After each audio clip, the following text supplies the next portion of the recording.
Let's get right into it. I think I had the Q word had just left my mouth on the pre-show, and then they just started the show. Oh my God, Quake is back. Quake is back. Quake. All right. It looks awesome. Quake Champions. That's what they're calling it. Yeah. For like a hot second, I was real worried they made a Quake MOBA. That champion word's got like a bunch of weight on it. Yeah. But yeah, what they showed off what was, I guess, a pre-rendered cutscene situation, which showed off. It was really weird because they had like a bunch of characters that looked like they had like a Strogg-looking dude who looked like he was out of Quake 2.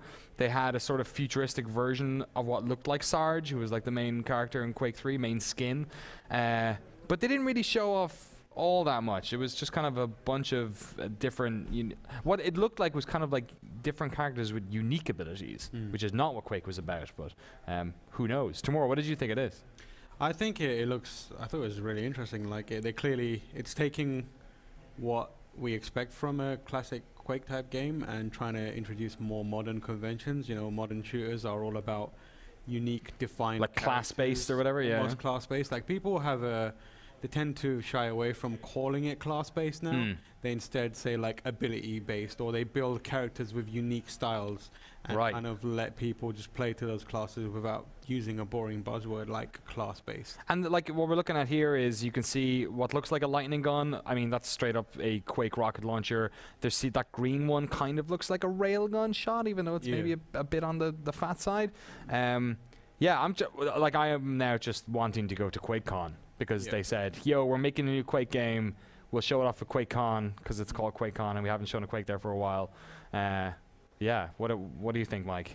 Yeah, it looks awesome. I mean, like, just the fast-paced gameplay. Like, I mean, Doom, like, you've been talking about Doom a lot lately, and Doom's single player was great, but also Doom's multiplayer leaves me wanting more. Yeah. And this seems like that could fill the gap. Like, it totally makes sense now. Yeah. Why they didn't do an arena shooter in Doom. Yeah. Because they're like straight up doing it here. Straight up doing Quake, yeah. I guess. Yeah, really interesting, like different abilities there. There was sort of like a weird blink mechanic. One of them had almost like, I mean, it's funny, right? Everything we talk about now is Overwatch. Overwatch. That's like the touchstone we have. Framework now. Right? So like Widowmaker's like, wall hacking basically. There was a character who had something like that there.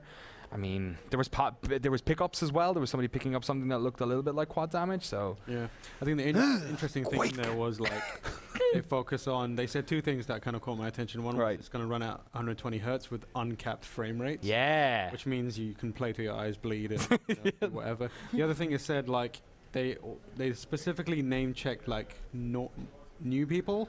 Yes, they did. Making it like easy to get into. Yeah. Overcomplicating it. It worried me a bit. Yeah, which is kind of like, what does that mean? I mean, on the one hand, a first-person shooter multiplayer experience in the style of a classic Quake game is simple enough for the newcomer to take care of. Like it's way harder to get in to a modern Call of Duty than it is to like Quake 1 or 2. Classic, exactly. Totally, even Quake 3. Stuff within 5 to 10 minutes. For sure. But on the other hand, it could mean that they're trying to really like simplify it in a way that's different because they are introducing abilities and stuff like that. Yeah, well, it looks like it anyway. Yeah. So I just want to watch this trailer over and over again and like break it down, figure out who's who and what's what because there's so much. Like that guy looks a little bit like Sarge to me. We'll see. This guy looks like a Strogg. I don't know.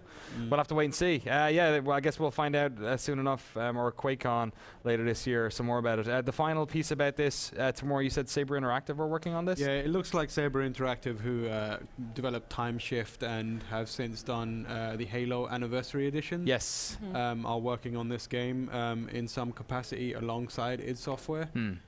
Which, I mean, Saber have done good work in the past, Time Shift notwithstanding. Well, Halo Master Chief Collection's online connectability notwithstanding. But in terms of like creating, first-person shooter experiences, they're pretty good at putting that stuff together. As long as id Software can, fill in the cracks, which they tend to kind of leave around, it should be a good experience. Yeah. But it also means, because it is Saber Interactive with id Software, it means Battlecry Studios doesn't appear at all, which means nothing from Battlecry Studios at all today. Who knows whether they exist anymore? Yeah, we thought maybe they could be contributing to another project. Maybe they're doing that on other stuff quietly, but there was no mention of Battlecry Studios at all, or Battlecry the game, which means it might have quietly just been. We'll have to see. Yeah, it's got this real deep Quake lore. That guy kind of looked like Anarchy who is the guy who goes around on a hoverboard in Quake 3. All right. He kind of looked like Anarchy a bit. Maybe Might that's be. Anarchy. All right. Quake. And then that was like the perfect cold open. Right? It was the text, and then it was just Quake. Boom. Boom. Trailer. Yeah, I saw that rocket launcher and I was like, no. Perfect. Fucking. All right. Bethesda did it again.